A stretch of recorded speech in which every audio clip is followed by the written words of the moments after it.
All right, today we're making some sourdough.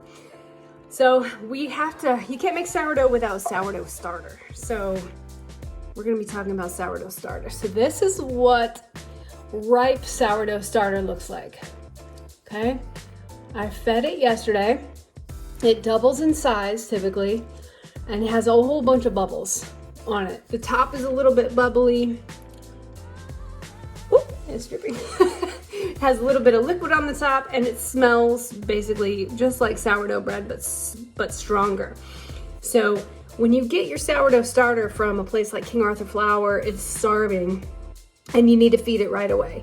If you get your sourdough starter from me, it's been well fed, and you just need to do a maintenance feeding on it that night. So sourdough starter is kind of like a little pet. It's like, you think of it like a little dog. I mean, it's little tiny bacterias, you know, that are growing in here, and you need to feed it. So if you keep it on the counter, you feed it twice a day. You feed it in the morning, you feed it at night.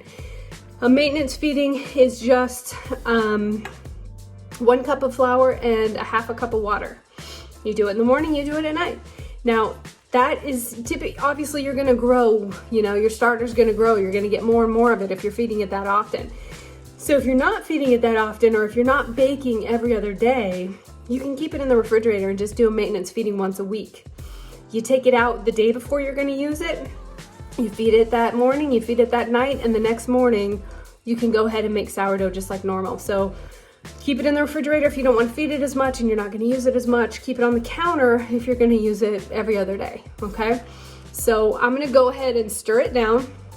I'm going to take out 2 cups from here to make my loaf of sourdough, and then I'm going to do a maintenance feeding on it, and I'll get right back and show you the maintenance feeding. So, all right, here we go. All right, so I just wanted to show you the consistency of the sourdough starter.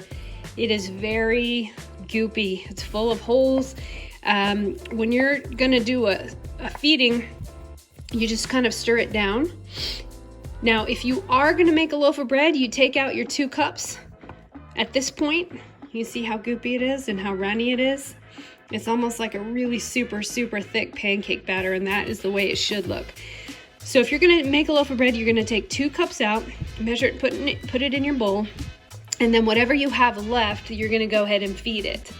Okay, so that's what we're gonna do right now, and then I'll show you what it looks like after you've fed it, because I've had a lot of questions where people are like, what does it look like? Does this look right? And yes, it probably does look right. So here we go, I'm gonna feed it. All right, so I scraped down the sides. So as you can see, there's no bubbles really left. And this is how much is left after I have taken 2 cups out for my sourdough.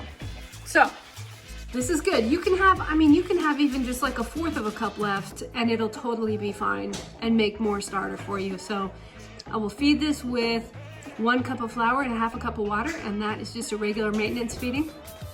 And that's what you do to take care of your starter. With the flour, this is essentially what it looks like. You want to mix it up so you don't have any more of the wet, you know, the dry flour showing. And it just looks like super thick or thin biscuit dough, pretty much. And that's exactly what it should look like. You just go ahead and let it sit. You've fed it, you've taken care of it, and you'll be ready to make sourdough again the next day. But that's what it looks like. So now we're gonna make sourdough. I follow King Arthur Flours. That's where you can make your own sourdough starter, or you can just order it from them, or you can come get some from me. So it's no big deal. Their recipe is a little bit involved. There's like a lot of steps, but I also have an overnight sourdough recipe. Stupid dog. I have an overnight sourdough recipe that maybe I will do another video for that one, which is way, way, way easier. It just sits on the counter overnight and you bake it in the morning. But let's get started with this one. So you take 2 cups of sourdough starter, and then you're gonna go ahead and add 1 3/4 cups of room temperature water. And I kind of just eyeball stuff. I'm not the baker that's like super worried about exact measurements. And then you're gonna go ahead and just mix the sourdough. Come here, Cameron. Mix the sourdough in with the water until it's pretty much dissolved. There are very, very few ingredients on this. There's literally just flour, starter, water, and salt. Okay, so The recipe says to add the salt later, but I don't really care, so I just add it now. So we're gonna go ahead and grab this salt and get it in there. You can see it's starting to mix in, but it's not quite mixed up yet. You just want it all blended real well. And then we will put the salt in. I put in 2½ teaspoons of salt into this liquid. So we have the 2 cups of starter, 1 3/4 cup water, room temperature water, and then 2½ teaspoons of salt. And to that we add 5 cups of flour. So this is just, you know, a little bit of a process. You're just going to be kind of folding the flour into the liquid. Oh my gosh, I just put that on the messy part of the counter. So go ahead and fold this in. It takes a little bit of a minute. And this is going to make 2 loaves of sourdough. So it should last your family for a while unless you have 400 kids like we do. Because we go through 2 loaves of bread in like a day and a half, practically. And this teenage kid of mine, he literally friggin', you might have a half of a loaf of bread already cut in half. No, he will have to cut the other fresh loaf of bread in half so he can get a middle piece. So ridiculous. Okay, so it's starting to look like a buttermilk biscuit dough pretty much. So at this point, I switched to my hands. So make sure your hands are nice and washed, okay? We'll go ahead and get this stuff off of this thing. And then I'm just gonna jam my fist into it. And turn the bowl, jam your fist into it. And you want this to be kind of a little bit tacky. You don't want it to be very dry. It takes a minute to get it all mixed in so that you can see the consistency of it. And I feel like this is like a little bit too dry almost. So I'm just gonna add a teeny bit of water. Just a little bloop. Because that's how I measure things, is in bloops and sound effects rather than actual measurements. But now it's getting it's getting more moist now. You can hear it. Moist. Because you want your bread moist. Why do we hate that word so much, Cameron? But this is about right. So it's kind of soft. It's kind of moist. But it's not sticking to my hand too much. But this is pretty much what you want it to look like. And so at this point, you're just gonna pop it in the bowl, get the extra stuff off your hands, and then you're gonna let it rest. You're gonna cover it with a towel and let it rest on the counter for 20 minutes. And then we'll be back in 20 minutes. Okay, now for the part that everybody dreads, the dreaded kneading. All right, so it doesn't look much different, but it is way softer after sitting for just 20 minutes. So you can make sure that your hands are real clean and that your counter's real clean. Just put a little bit of flour down, just a little bit, and then you're gonna scoop it out of here. Are you showing this? Okay, scoop it out of here. It's pretty sticky. You can see how sticky it is. Get all the little bits of dough out that you can. And then, I mean, literally you're just gonna take it, fold it, and push it away from you. You can see how soft it is compared to the way it was. So it won't take long to knead this because you just want it to be soft and supple. And honestly, I don't really want to add very much of this flour at all because it feels perfect. See how soft it is when you push it down and away from you? If it feels super hard, just keep kneading it for a while. But essentially you just push it away from you.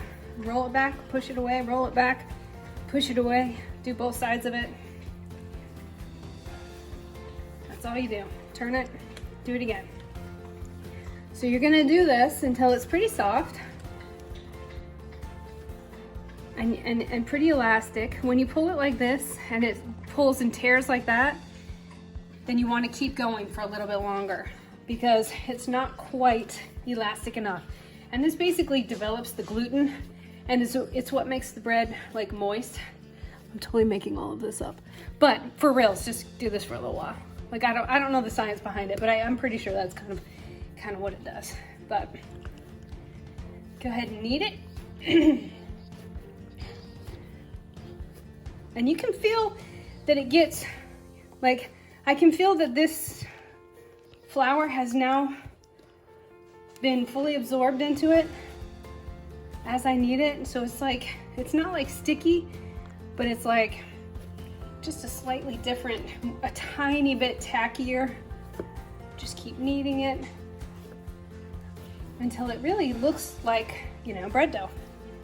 That's all you need.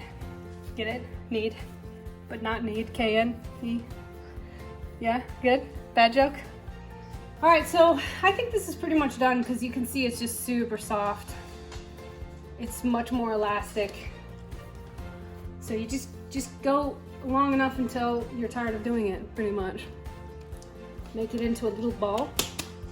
Then you're gonna put it back in the bowl, it doesn't matter.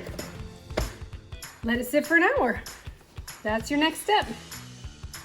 1 hour.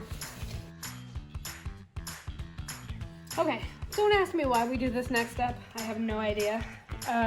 But I just follow what they say to do and it seems to work. So it's been 1 hour. We're gonna take it out and put it on the counter.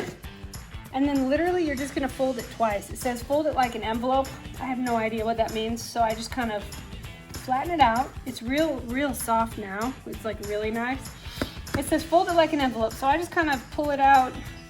Uh-oh, that's my timer telling me it's time to do this. Hold on. Okay. And then I fold it up and it says flatten it out again, turn it 90 degrees and do the same thing again. So I just flatten it out, fold the edges in and fold the bottom up like this. I don't know why. Fold it up. And then now we let it sit for another hour. Uh-oh, that looks like a butt. I mean, it did. We were all thinking it. I just said it. Okay, 1 more hour.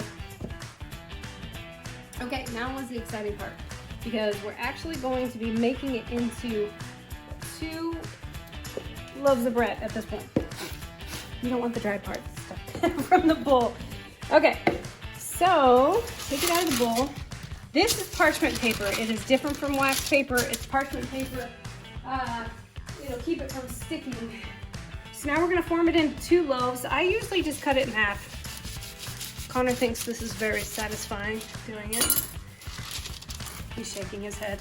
Okay, just loosely form it into 2 loaves of bread. I know they look small. This one kind of is smaller than that one. Set it on the parchment paper. Get the dried pieces off. Set it on the parchment paper. Okay, and now you're gonna let this sit for 20 minutes. Now this is the most exciting part. We're gonna be forming these into tight loaves. Now the instructions say, this is the last race, but it's also the longest. It's 2.5 hours. So the instructions say to make it into a loaf and put the seam side up. So, I mean, I don't really know what I'm doing, but I just kind of like pinch it all up and make it, put it seam side up or whatever like that. I'm assuming that that makes it like crack apart better when you bake it. And I also do a little X, like a fancy little X, okay? So, cut a little X on the top and let it raise for the 2.5 more hours. Now, okay, it raises for 2 hours, but in 2 hours, you're gonna turn the oven on, and I'll show you that part in 2 hours, but you turn the oven on, let it like really heat up to 450 degrees, and then we're gonna bake it. That's the best part. Okay, you might be asking, Heather, why are y'all sweaty and nasty? Well, we're in quarantine. I'm not showing houses today, so I'm riding my stupid Peloton and it's a hard workout. So shh, don't judge. Okay, my bread's been raising for 2 hours. Time to turn on the oven. The bread's gonna raise another half hour and this is gonna preheat for a half hour. So we've got pizza stone in here. It is super important to put this on in a cold oven. And then on the lower shelf, we're gonna put in a cast iron pan or some oven safe pan because the bread needs to steam, okay? So put those items in and then turn the oven on to 450, okay? In about 20 minutes, you're gonna turn on some hot water, get it boiling. You're gonna put that in that thing after we put the bread in, but I'll show you, so don't worry. but it's super important to do the water step because the crust has to steam, and that's what makes it so delicious. Okay, so 20 minutes, go. Okay, this time you guys might be going, Heather, why are your teeth purple? I don't know. I've been quarantined for a long time. I have no idea why it's 5:30 at night. Shh. Okay, so here's what it looks like right before we're about to put it in the oven, okay? So be careful. Now be careful. All right, hold on. I'm gonna open this. Woo, woo, look at that. Look at it. Okay. You keep it on the parchment paper. Put it on the stone.